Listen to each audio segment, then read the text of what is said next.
So guys, let's discuss this question.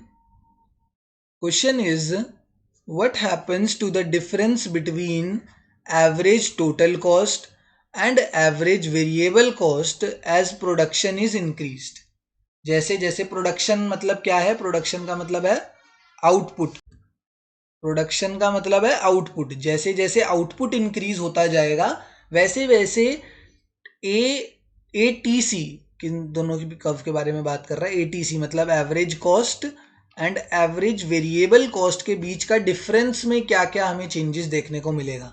मतलब AC minus AVC क्या nature हमसे ये पूछ रहा है, तो उसके लिए मैं एसी माइनस एवीसी की वैल्यू निकाल दूंगा।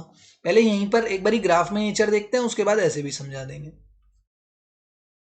अगर मुझे कर्व याद होंगे कि कैसी शेप होती है एसी और एएफसी की, तो एसी और एवीसी की, तो मैं 1 सेकंड में आंसर इसका दे पाऊंगा। एसी और एवीसी का कर्व बना रहे हैं एंड यहाँ पर आउटपुट है।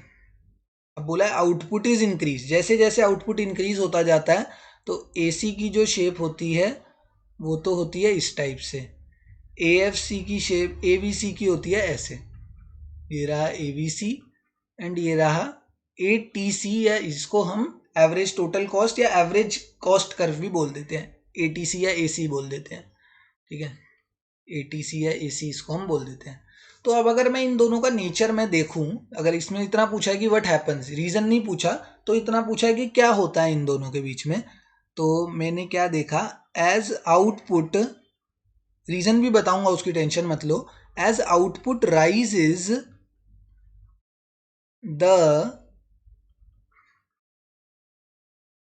the difference between average total cost and average variable cost diminishes। देखो तुम्हारे सामने है, जैसे जैसे आउटपुट राइज होता जा रहा है, यहाँ पर कम आउटपुट था फिर ज्यादा ज्यादा ज्यादा होता जा रहा है, ऐसे करके जैसे जैसे आउटपुट राइज होता जा रहा है difference between AC and AVC कम होता जा रहा है। पहले कितना ज्यादा डिफरेंस था इन दोनों के बीच में, देखो कितना ज्यादा है।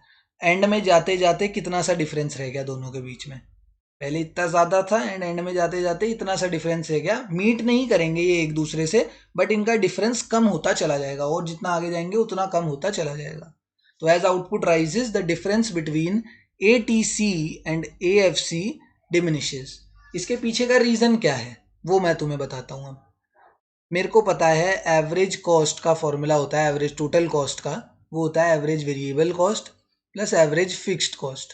मुझे इन दोनों का डिफरेंस चाहिए तो मैं इसको यहाँ ले आया, तो मुझे पता चल गया average total cost minus average variable cost अगर मैं करूँगा तो वो निकल के आएगा एवरेज फिक्स्ड कॉस्ट के बराबर। इसके बराबर निकल के आएगा एवरेज फिक्स्ड कॉस्ट के बराबर। एंड एवरेज फिक्स्ड कॉस्ट का अगर मैं तुम्हें कर्व दिखाऊं तो वो होता है ऐसा। एवरेज फिक्स्ड कॉस्ट कैसा होता है? एवरेज फिक्स्ड कॉस्ट का कर्व होता है ऑलवेज डिमिनिशिंग।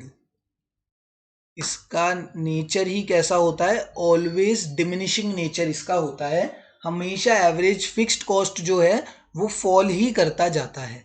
देखो पहले यहाँ पर था, नीचे जाते जाते जाते जाते बस ये फॉल ही करता जा रहा है, राइज नहीं करेगा, हमेशा फॉल ही करता जाएगा। जीरो कभी नहीं होगा बट कम होता जाएगा, कम होता जाएगा। इसकी वैल्यू 0.5 0.25 ऐसे ऐसे कम होती जाएगी, बट कभी भी जीरो नहीं होगी।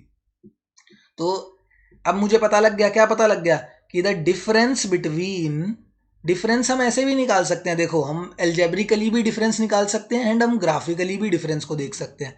ग्राफिकली जब देखा तो दिखाई दे रहा था कि हाँ डिमिनिश तो हो रहा है, बट रीजन यहाँ पता लगा कि इन दोनों का जो डिफरेंस है वो क्यों हमेशा कम होता रहता है, क्योंकि इन दोनों का डिफरेंस एएफसी के बराबर है एंड एएफसी का नेचर कैसा है? Always diminishing. तो इन दोनों का डिफरेंस भी कैसा होगा? Always diminishing. पहले ज़्यादा था फिर कम होता जाएगा, इन दोनों के बीच का डिफरेंस आगे आगे जाते जाते और ज़्यादा कम होता चला जाएगा। ठीक है ना? Thank you.